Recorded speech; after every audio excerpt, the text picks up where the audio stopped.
What is up, guys? My name is Rob Donaldson, and today we are back with episode number 191 of Rob's Best Bets. And as always, you can find me on X, formerly Twitter, at RobDFB. And if you do want more content like this in the future, please hit the like and subscribe button because it really does help out a ton. And we've made it. The Major League Baseball season starts today or tomorrow, depending on when you're watching this video, and I couldn't be more excited. And this serves as a really great reminder for a few things.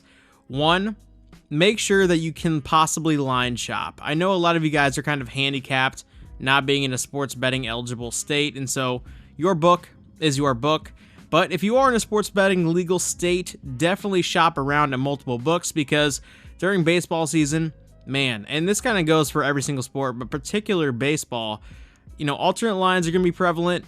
Different line values are going to be very, very prevalent for money line situations or even over-unders and first fives and especially home run props. And that kind of leads into part number 2. If you're going to place a player prop, make sure you know your sports book's rulings on whether or not that player would count if he does pinch hit. FanDuel is notoriously bad with this, where if you bet on a player but they're scratched right before the lineup or the day ends up kind of starting and you already have that bet placed on them, well, you might not be able to cash out. And if that player comes in, let's just say for one at bat in the 6th or 7th inning, then you're kind of shit out of luck. They're going to count that as action and your bet will lose unless your player hits, a double, a triple, or a home run, or just gets a hit depending on what your player prop is. But that said, just make sure you know the rulings of your sports books, because there are a lot of technicalities in this sport. And with all that being said, y'all, there's a lot of stuff you can kind of focus on, and we'll talk about it as the season goes on here. But let's go ahead and jump right into these picks. But before we do, I just want to give a massive shout out to Underdog Fantasy, of course, for sponsoring today's video. And if you do want to get involved with the pick'ems that we're going to be placing on Twitter, formerly X, or vice versa, over the next, 6-7 months, make sure you're going over there and taking part and using my promo code ROBDFB to sign up. They'll match your first $100 up to 100%. It's a no-brainer, especially if you kind of like to get involved with everything that we're doing over here. But that all being said, y'all, we got opening day, we got games, we got lines, we got day baseball. Let's go ahead and get into it. All right, for our first bet of the Major League Baseball season, we are taking a look at the Pirates going up against the Marlins. And the Marlins were a team that we identified as a breakout candidate last season, and I really do think that came to fruition under first-year manager Skip Schumacher. And in this game, with Mitch Keller and Jesus Luzardo on the bump, these are two guys that I think have done a really great job at limiting hard contact all of last season for the most part. And Jesus Luzardo definitely got in trouble from time to time in that category, but at the very end and at the very beginning / middle, he was very serviceable in that department. And because of that, getting 4 runs on the total through the first 5 innings is definitely a line that I'm interested in. So for 2 units, let's place the first 5 innings going under 4 runs, eating a little bit of juice, but we're going to take it for our first bet of the day. For pick number 2, we are going to take a look at a team that I'm identifying as a breakout candidate. And 2 years ago, we were on the Baltimore Orioles to break out. They broke out. Last year, we were on the Marlins and the Diamondbacks, and both of those teams played their best ball in quite some time. And this year, I'm a believer that to some degree, the Washington Nationals are going to be a breakout candidate. And it really does start with this lineup. And going up against Frankie Montas for the Reds, a guy that I really do want to believe in because he made us so much money when he was with the Athletics.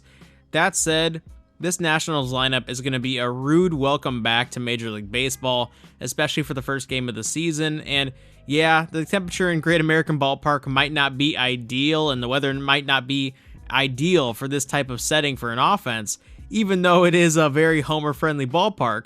That said, when you have Josiah Gray and a lineup behind your back, you're feeling pretty confident, especially when you're getting plus money and points and runs rather. So let's go ahead and take the Nationals getting 1 run just one, not 1.5. Make sure that you are line shopping or using a run line calculator, which I have a link in the description for. And we're also going to take the Nationals on the money line for one additional unit here as well. For pick number 3, we're going to be taking a look at the first game on the Thursday slate, and that is going to be between the Angels and the Orioles. And this is going to be Corbin Burns' first appearance in an Orioles uniform. And although I do respect Corbin Burns and the amount of talent he has, and I really do think he's going to potentially bring his A game in this ball game, I do think Patrick Sandoval on the other side has a lot of intrigue, because this guy is rather unheralded because of the surface numbers that he's putting up, but the defense behind him over the past couple years has been his detriment. Truly. I mean, he gets rattled over time because he's constantly facing batter after batter when the inning should have been finished 3 batters ago. And Patrick Sandoval, in terms of the hard hit department, has always been very, very good at limiting hard contact. And in this game, where the weather is going to be in his favor with 50-degree temperatures, potentially some rain, and some wind, I think Patrick Sandoval is going to keep the Angels in this game. And for that reason, let's go ahead and take Patrick Sandoval and the Angels getting 1.5 runs for the full game for 3 units for our third play of the day. For pick number 4, we're taking a look at a matchup between the Cubs and the Rangers. And Nathan Eovaldi in this matchup is a guy that I've always looked to fade for a good portion of his career, because he just can't dodge the hard hit bullet, and it really did rear its ugly head in the playoffs this past year. But hey, the Rangers still won, and because he strikes out enough guys, he can dodge a lot of bullets. That said, the Cubs are a lineup that puts balls in play, and on the other side in this ball game, having Steele on the bump is a huge plus if we're kind of looking at a side, and that's exactly what I'm doing. So for 3 units, let's go ahead and take the Cubs on the outright money line for 3 units for our 4th play of the day. All right, for our final play of the day, we are heading out to Los Angeles, where we have the Dodgers taking on the Cardinals. And yes, I know, before the comments come, I am a Cardinals fan, but hey, I just picked the Cubs. I can show some non-biased approaches. And in this game, when you're looking at Tyler Glasnow and Miles Mikolas, do not be surprised if both guys are out of this game by the 5th inning.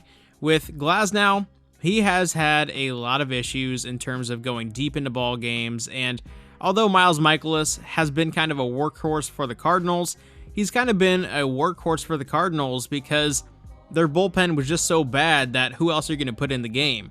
And when you're kind of dealing with a pitching matchup where you think both starters are going to be kind of pushing their limits by the 5th inning, or at least giving up enough runs that kind of warrants them being pulled, well, I kind of like the over in that spot, and that's exactly what we're going to take here, with 3 units going on the over of 8.5 runs for our final play of MLB opening day. All that being said, I just want to thank you guys for checking out today's video, and for all the resources I mentioned, and actually the only resource I really mentioned was the run line calculator. Look below in the description, because I will have that linked to a site that I've used on occasion over the years if I didn't have a +1 number out there lingering somewhere. And also, make sure you're following me on Twitter, because on Twitter, or X, whatever you want to call it, I will be placing MLB player props on every single given slate. And maybe not home run props out the gate, just because we do need to see some numbers accumulate from a hard hit percentage category, just to kind of pick our spots with, which hitters are we going to target. And yes, I have a very large running list of guys that I'm intrigued in, and I cannot wait to jump back into that market. But we are going to hit the brakes on MLB opening day, just because, again, we got to watch these games play out, and a lot of cold temperatures, a lot of precipitation is definitely not helpful as well. So with all that being said, y'all, let's have a great MLB opening day, and drop a like in this video, drop a comment down below, subscribe to the channel, and as always, I will see you in a future video. Take it easy.